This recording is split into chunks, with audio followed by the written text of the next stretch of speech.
Curriculum organisation, इस ये आपने ऑलरेडी लास्ट ईयर मैथमेटिक्स में पढ़ा है, इसलिए मैं इसको ज़्यादा फोकस नहीं करूँगा।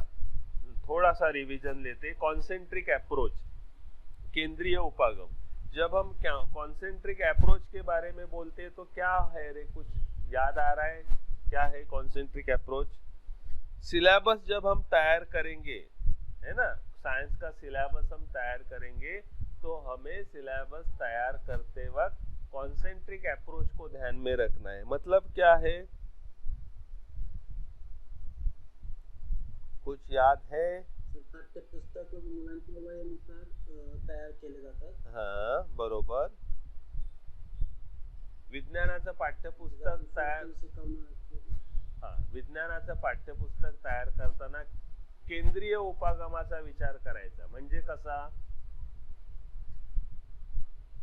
ओके, पहिल्यांदा त्यांना पाचवीला असेल तर पहिल्यांदा त्यांना वनस्पतींचा, त्याच्यानंतर मग 6वीला गेले होते वनस्पतींबद्दल माहिती। बरोबर, वनस्पती क्या बात आहे, खूप बरं वाटलं मला, खूप बरं वाटलं मला, काय कुणाला तरी काहीतरी आठवते। ओके गुड, छान। सो यही सोचना है, कॉन्सेंट्रिक मतलब केंद्रीय उपागम। जैसे हम सर्कल के बारे में सोचते हैं, है ना, तो और उस सर्कल में एक ही सेंटर रखूंगा और वही सेंटर को पकड़ के मैं अलग अलग जब सर्कल निकालूंगा, तो उस तरह से जब मैं सिलेबस तैयार करूंगा तो उसको कहते कॉन्सेंट्रिक अप्रोच। अभी ये बता के आपके ध्यान में नहीं आया होगा। इन शॉर्ट, जैसे अभी इसने उदाहरण दिया कि जो भी आप टॉपिक जब कॉन्सेंट्रिक अप्रोच से सिलेबस में इंक्लूड करते हो, तो आपको ये बात ध्यान में रखनी है कि वो टॉपिक बढ़ते उम्र के साथ, बढ़ती क्लास के साथ उसका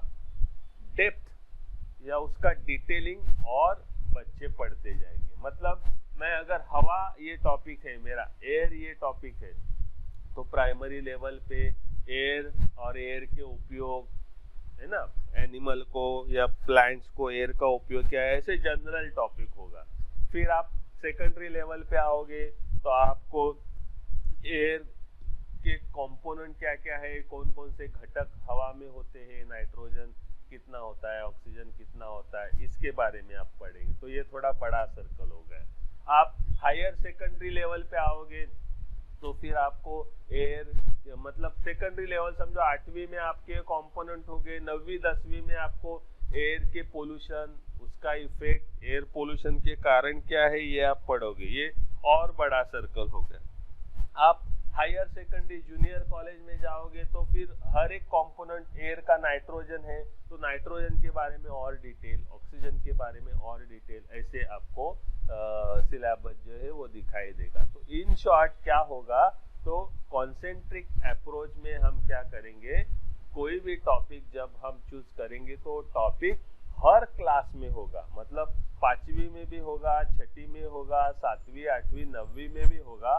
शायद टॉपिक का नाम एयर होगा या अलग होगा, लेकिन एयर से रिलेटेड होगा, पर उसका डिटेल पढ़ाई जैसे क्लास बढ़ता जाएगा वैसे उसका और डिटेल में और माइक्रो लेवल पे हम उसकी पढ़ाई करते जाएंगे। जब इस तरह से हम टॉपिक का अरेंजमेंट करते हैं तो उसको कहते हैं कॉन्सेंट्रिक अप्रोच। और कोई एग्जांपल आप दे सकते हो एयर के अलावा, और कोई जो कॉन्सेंट्रिक अप्रोच से सिलेबस में इंक्लूड करते हैं टॉपिक को, ऐसा कोई और?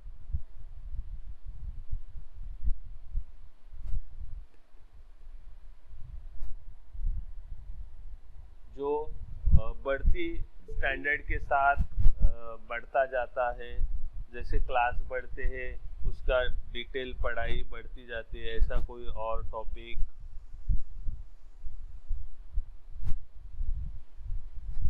नहीं?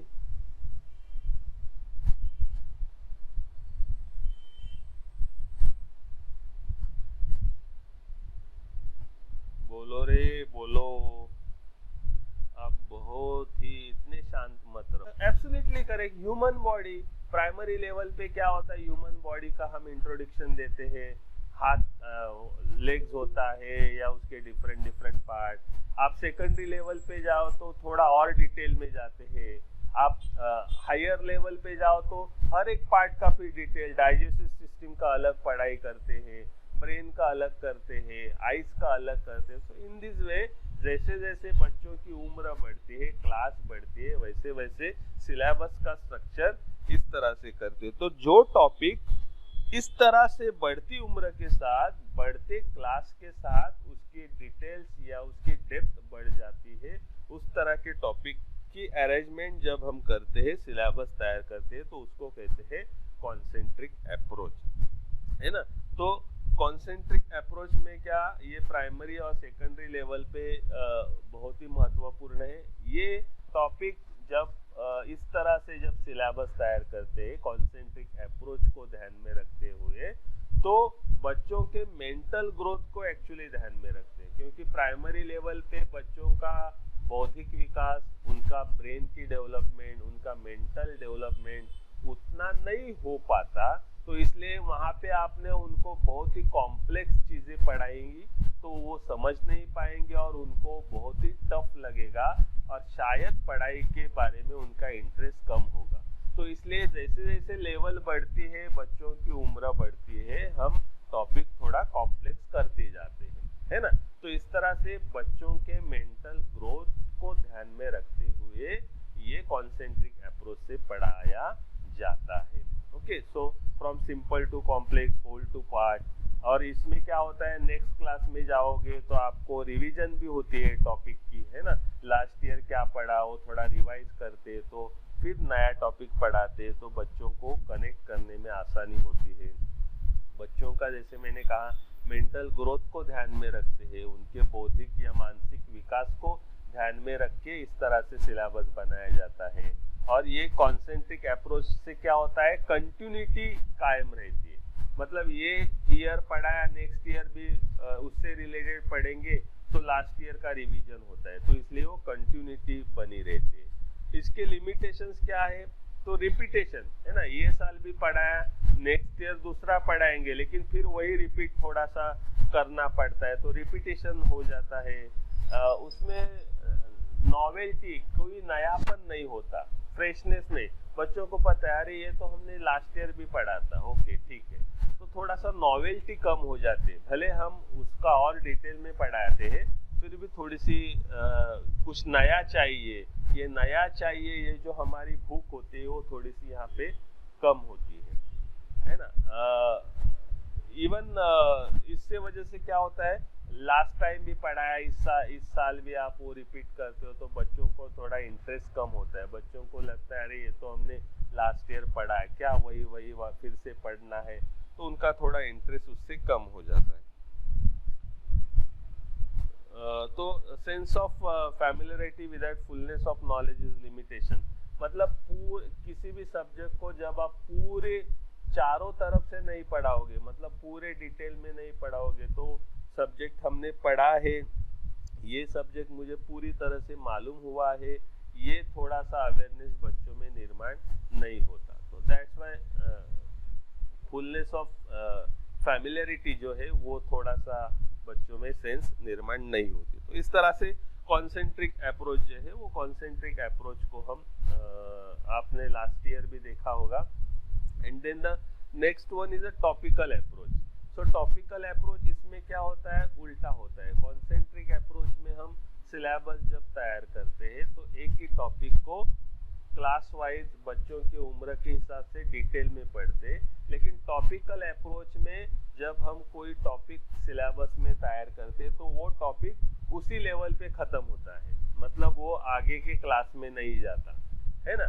जैसे कि topical approach, the topic will be finish entirely at one stage, एक ही लेवल पे वो पूरा खत्म हो जाता है। जैसे कि मैग्नेटिज्म, मैं मैग्नेटिज्म पढ़ाने जाऊंगा, चुंबकत्व हा धडा आहे 8वीं मध्ये, तो उसी टॉपिक में मैग्नेट क्या है, मैग्नेट के टाइप क्या है, मैग्नेट के नियम क्या है ना, अमैग्नेटिक सब्सटेंसेस कौन से है, मैग्नेटिक सब्सटेंसेस कौन से, ये मैं पूरा उसी लेवल पे पढ़ाता हूँ। तो इस तरह से कुछ टॉपिक ऐसे हैं, वो टॉपिक हम एक ही क्लास में पूरे पढ़ते, उसका रिपीटेशन नहीं होता है ना।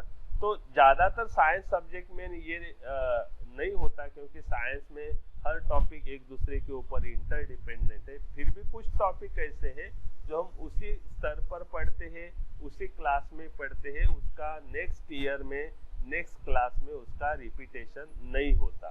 तो इस तरह से जब टॉपिक की रचना की जाती है, सिलेबस की रचना की जाती है कि एक ही ईयर में एक ही क्लास में वो टॉपिक पूरा खत्म होता है, उस तरह के टॉपिक की रचना करते उसको बोलते हैं टॉपिकल अप्रोच। ओके, सो यहाँ पे topical approach require easy and difficult portion of topic should be dealt with one stage only which is psychological. मतलब एक ही लेवल पे वो टॉपिक पूरा खत्म करते हैं। तो मैग्नेटिज्म ये एक उदाहरण हो गया, और कुछ उदाहरण दे सकते हो आप टॉपिकल अप्रोच का कि एक ही क्लास में है, फिर वो नेक्स्ट क्लास में रिपीट नहीं होता, उसके बारे में कोई पढ़ाई नहीं की जाती, ज्यादातर डायरेक्टली नहीं होता, इनडायरेक्टली होता रहेगा लेकिन डायरेक्टली नहीं होता। ऐसा कुछ टॉपिक आप बता सकते हो? मैग्नेटिज्म एक हो गया, और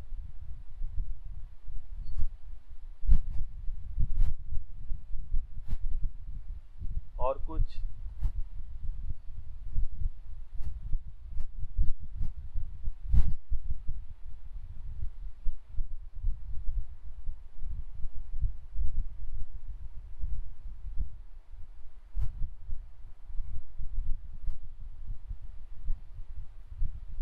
नहीं है? और कुछ नहीं है? चलो ठीक है, और थोड़ा सा सोच लेना, आपको शायद याद आएगा, क्योंकि बहुत सारे ऐसे टॉपिक है जो हम एक ही लेवल पे एक ही क्लास में पढ़ते हैं, ज्यादातर उसका रिपीटेशन नेक्स्ट टॉपिक में नहीं होता। ओके, तो एंटायरली, तो इससे क्या, इसके मेरिट्स क्या है? ये इंटीग्रेटेड नॉलेज, मतलब ज्ञान जो है वो पूरी तरह से एक ही लेवल पे हमें मिलता है, इन डेप्थ थरो नॉलेज मिलता है, पूरा डिटेल में नॉलेज उस लेवल पे हमें मिल जाता है। इससे बच्चों को अगर पूरा नॉलेज एक ही लेवल पे एक ही टॉपिक में मिलता है तो उनका इंटरेस्ट भी बनाए रहता है, उनकी लिंक भी बनाए रहते हैं, उनको मोटिवेशन उनका बनाए रहता है। There is a correlation, topical approach में क्या होता है, हम सब्जेक्ट का कोरिलेशन भी पढ़ते हैं, हालांकि कॉन्सेंट्रिक अप्रोच में भी कोरिलेशन पढ़ा जाता है। Adopted according to age ability of the student, बच्चों की उम्र और उनकी एबिलिटी, उनकी क्षमता क्या है, उसके हिसाब से ये टॉपिकल अप्रोच जो है वो पढ़ा जाता है। अभी इसकी लिमिटेशंस क्या है? सो टॉपिक रिवाइज नहीं होता, no attention later, so there is every likely that the topic will be being forgotten. मतलब अगर रिवीजन नहीं होता नेक्स्ट ईयर में तो ज्यादातर चांसेस होते हैं कि बच्चे वो टॉपिक को भूल जाते हैं, वो याद उनको रखने में थोड़ी सी परेशानी होती है, क्योंकि नेक्स्ट ईयर उसका रिवीजन नहीं होता, क्योंकि उससे रिलेटेड दूसरा टॉपिक बच्चे नहीं पढ़ते, तो इसलिए वो भूल जाते हैं। और लोअर लेवल के लिए उतना यूजफुल नहीं है, क्योंकि लोअर लेवल पे आप इस तरह से पढ़ाओगे, नेक्स्ट ईयर उसका कोई रिलेटेड टॉपिक नहीं होगा, तो फिर बच्चों को वो याद नहीं रहेगा। तो लोअर लेवल के लिए हमेशा कॉन्सेंट्रिक अप्रोच का ही उपयोग करना चाहिए। टॉपिकल अप्रोच का उपयोग ज्यादातर हायर लेवल पे किया जाता है, जहाँ पे एक ही टॉपिक पूरा कंटिन्यूअसली सिखाया जाता है। जैसे कि आपने स्टीरियो केमिस्ट्री पढ़ा होगा आपके कॉलेज लेवल में, वहाँ पे स्टीरियो केमिस्ट्री है, तो एक ही टॉपिक है जो उसी सिलेबस में उसी ईयर में पढ़ाया जाता है, उसका डिटेल में पढ़ाया जाता है। So in this kind of topics are there that are organized in syllabus with the help of topical approach. Okay, clear है topical approach? क्या आप